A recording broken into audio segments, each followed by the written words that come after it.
Hey, I'm ZombieJohnny, and today we're going to be taking a look at the most kick-ass vampire manga I have ever read. This is Hellsing. Hellsing was written and illustrated by Kohta Hirano and published by Dark Horse Comics in North America. Hellsing had an original run from April of 1997 to September of 2008. Kohta Hirano was born in 1973 in Adachi, Tokyo, Japan. Hirano began his career as an artist assistant and was self-described as horrible and lazy, then later becoming a hentai artist. Wait, what? Really? Yet another mangaka taking his hentai skills and applying them to an action-themed series. I wonder if Hirano and Takaya are friends. Anyway, I did notice that Hellsing was originally published in Young King Hours magazine, which is the same magazine that was publishing Yasuhiro Naito's Trigun. Hellsing and Trigun would have been running alongside one another in Young King Hours magazine. To see these two manga running beside one another in 1997 would have been so awesome. Another fun fact is that High School of the Dead character Kohta Hirano, who is the military and gun otaku, is based off of our one and only Kohta Hirano. This makes High School of the Dead that much cooler. Anyway, let's move on to the topic at hand. How about we start with the story of Hellsing? It opens with a man named Alucard who is moon-gazing on the outskirts of a village. You see, this village has as they put it, a rather odd vicar. The vicar would never leave the church during the day, and if he did, it would only be on rainy days. Then, the first incident happened. A young man running errands at night was murdered. In the following days, more and more incidents happened. Then one night, one of the victims was able to escape. The vicar was standing in a field with blood trickling from his mouth. The young man fled and told the police. When the vicar was questioned, he lashed out in violence.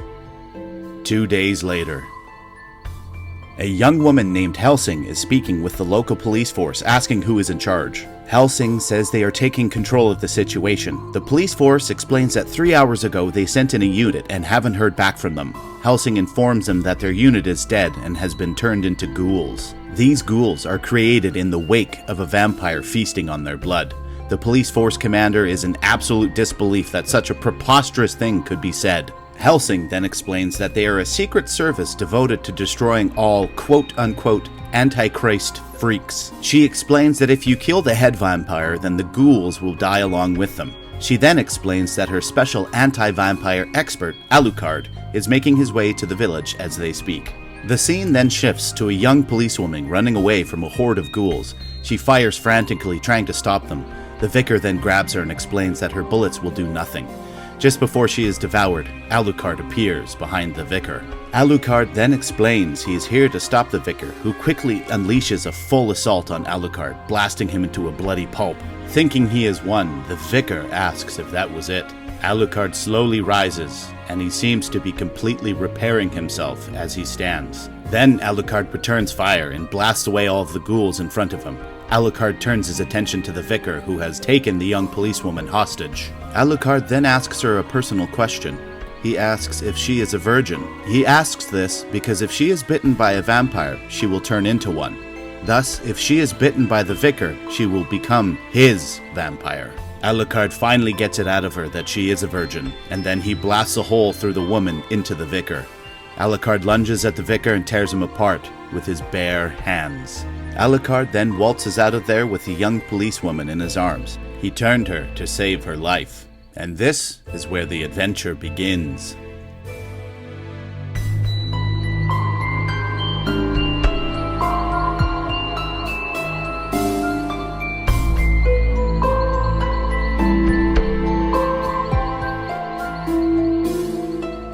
So at this point, I am leaving this a little bit open because you don't actually learn anyone's names until a little bit later on in the series. So how about we cover some of that? Let's go over the characters.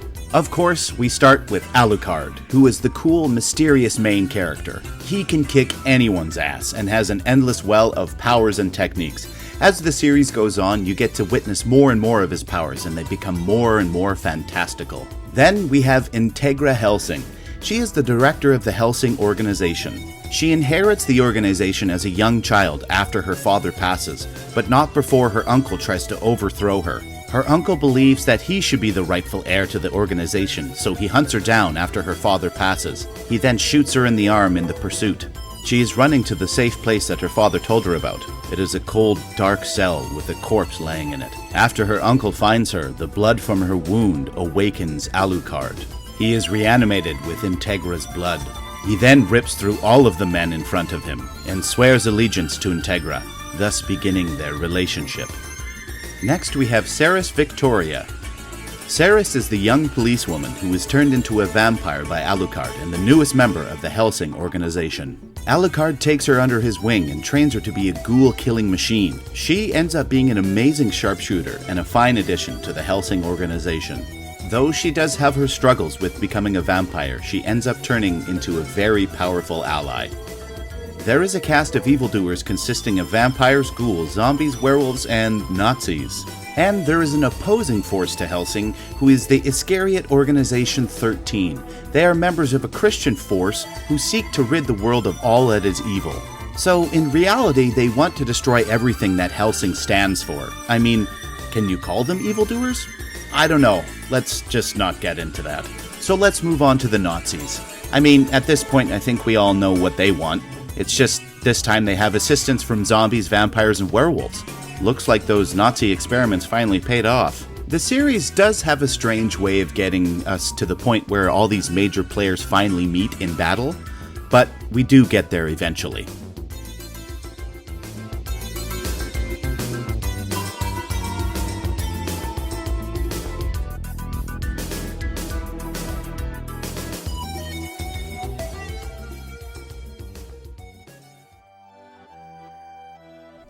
Okay, what's happening here? Another series that I am covering with a creator that started off as a hentai artist. The quote-unquote trial version of Hellsing was a vampire-themed hentai called The Legend of the Vampire Hunter. I don't know if this was the flavor of the era or it's still the norm for mangaka. I feel like I would have really noticed this was something that happened more often, considering I have covered and read quite a few manga. This might spark a deeper conversation, but do most assistants and mangaka have their foot in the door by starting in hentai? I feel like most artists just jump in head first and hope that something sticks. Either way, you can tell that the hentai influence is there. In the first deluxe volume, nothing really happened, just small stories. Didn't know what to expect, figured that the pacing would be much more explosive. These deluxe editions are split into 3 volumes, and within these volumes there would be roughly 3 1/3 single manga volumes in each. So just for a little context, if you're reading the single manga volumes, it would be around volume 4 where the story actually starts to pick up a bit. Or chapter 34. Well, they call them orders in this manga, so order 34. Throughout the story, there isn't much character building or really lore building. It just slightly dips into that with the introduction of Alucard and Integra. That's really the most in-depth character building you get. The story itself is kind of a nothing story, to be honest. Don't get me wrong, I really enjoyed the read, but it wasn't an epic tale or even really that memorable, to be honest. Things happen, and they happen in really action-packed way, and yes, there are memorable moments, but there isn't really anything worth noting that blew me away in an overall story standpoint. And really, the bulk of the story is just one battle over the course of a couple of days. I do have one issue with the series, in that the translators felt the need to give everyone an accent. So you have to read the dialogue with this accent. It gets old really fast. Sure, I found it charming at first, but there were times I had to do it double take to decipher what was being said. There is even a point where one of the characters is horribly disfigured and can't talk properly, and they felt the need to have him speak in a way where you can't even really understand what you're reading, and they have a translation at the bottom of the page. It gets tiresome reading the story like this. Very tiresome. But I powered through. Throughout the series, there are some hilarious notes at the bottom of the pages. It's Hirano pleading for an assistant in his area to come help him with the series. I love the fact that he placed ads at the bottom of his pages while the series was in production. I still wonder to this day if he ever found one.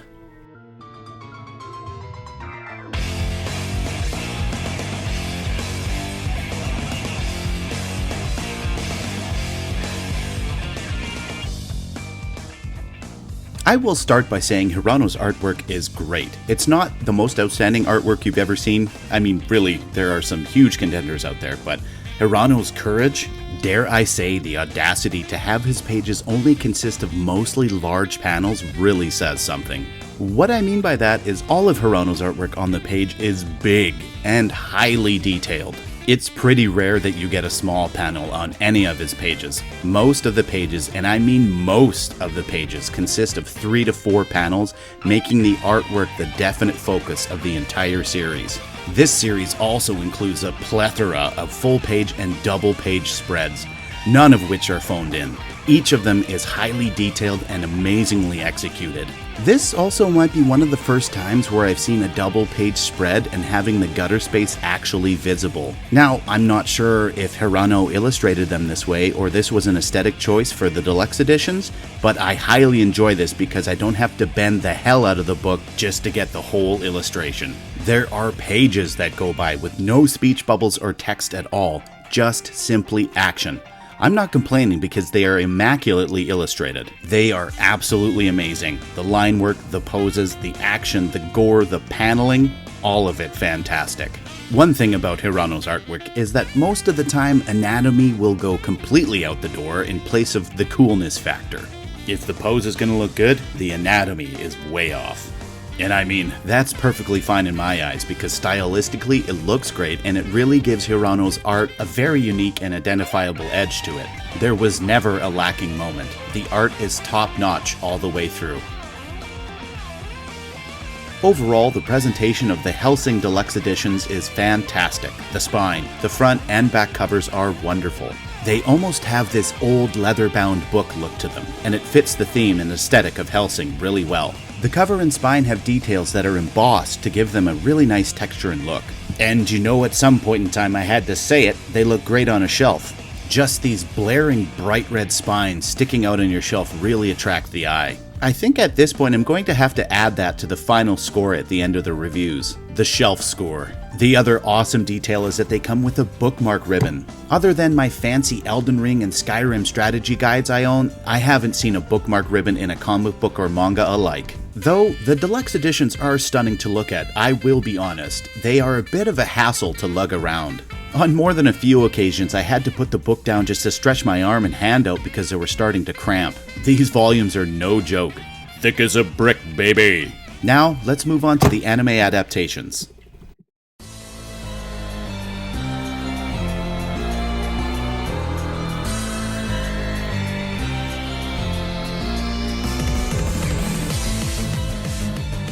There is a couple of Hellsing anime adaptations. There is Hellsing, which came out in 2001. It actually aired on my birthday, October 11th.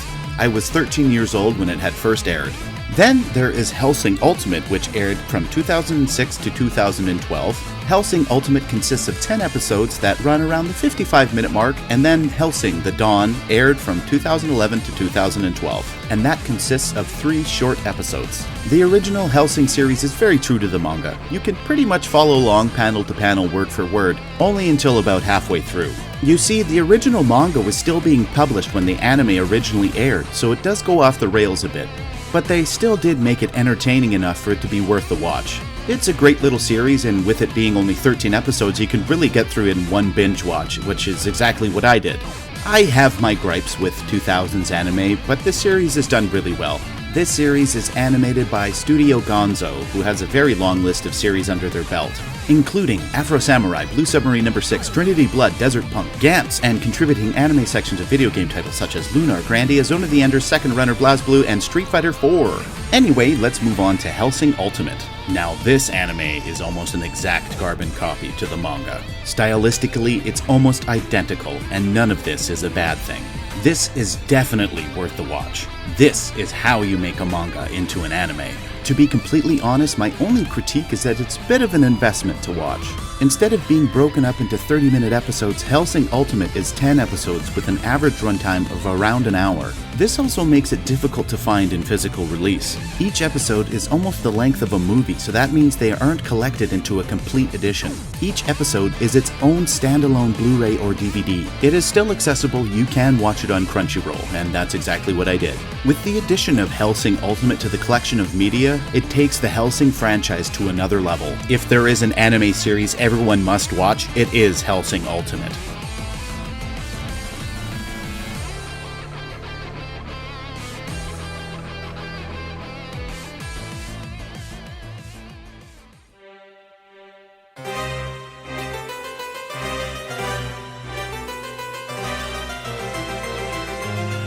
Overall, Hellsing is a truly great series. It does have its downfalls, but if you're a fan of horror and action-themed manga, this is definitely a series for you. It is incredibly accessible with its deluxe editions being readily available. They are a touch on the pricey side, so be aware of that, but if you're curious on the series, I think it's worth purchasing them. And if you're not too serious about buying the manga, I suggest that you check out the anime series on whatever streaming platform they're available.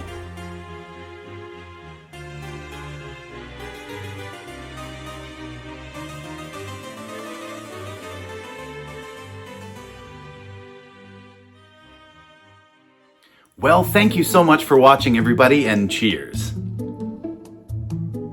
So I had an absolute blast doing this video, and once again, thank you so much for watching. Traction on the channel has been wonderful. The Guyver video is still going. Thank you so much for that one. Thank you so much for the subscribers. Thank you so much for everything. And I really enjoyed reading this manga, though it does have its downfalls.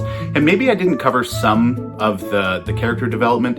I felt like I learned more about the manga kind of flipping through it and really thinking about it after I read it. But when I first read it, the initial first read was like, okay, this is how I feel about it.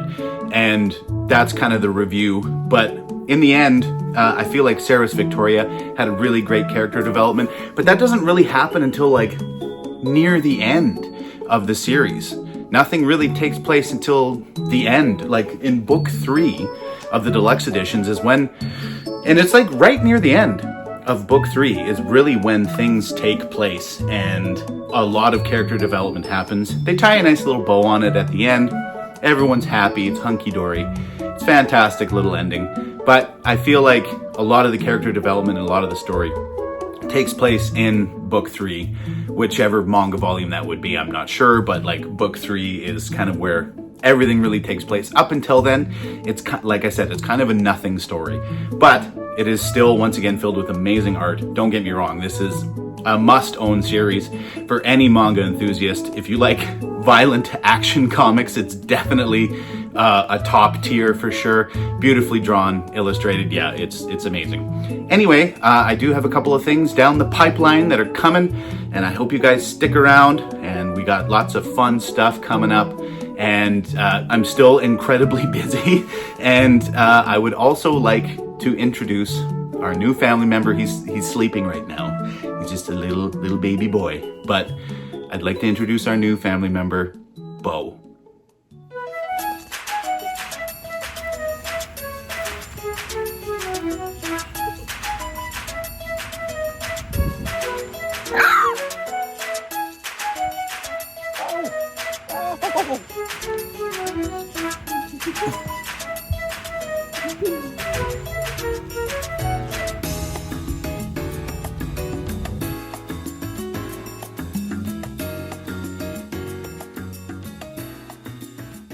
There he is. Yes, he's extremely cute, and he's very tiny, and he's very rambunctious, and he likes to bite and scratch and cause a ruckus. We have a cat. He likes to harass her. So it's going to be interesting. It's going to be busy, and I am still very busy with things in life. If you couldn't tell, this is a different location. We are in the middle of renovating some things in the house, so my lovely fiance set this up for me, and she did such an amazing job, and I'm just blown away. Every time I come down here, I'm like, oh my God, like this, and it's literally like not all of my stuff, but a lot of it. It's all on display, it's all out, my video game collections, my manga, comic books, everything. This is pretty much just like manga and figures and all that stuff. I'll kind of do like a little panorama here so you can have a look at it. But yeah, a lot of things going on, getting prepared for the chilly season, wintertime. It's now fall, but winter comes pretty quick around here in northern Canada. So yeah, it's gonna be busy for the next little bit, but I do have things planned. I have a review coming, and hopefully I'll have it out for October, the October review, and then the December review. I've planned something special. I know I skipped November. Don't know what I'm gonna do for that yet, but the December one is something special. And yeah, we're gonna see what takes place. And once again, thank you so much. If you haven't liked or subscribed or commented, please do so. YouTube changed again. I don't know if the comments are on the side or below or wherever they are. Comment, like, subscribe. Please do all the things. please share the video. Whatever you gotta do, do it. Once again, I'm ZombieJohnny. Peace.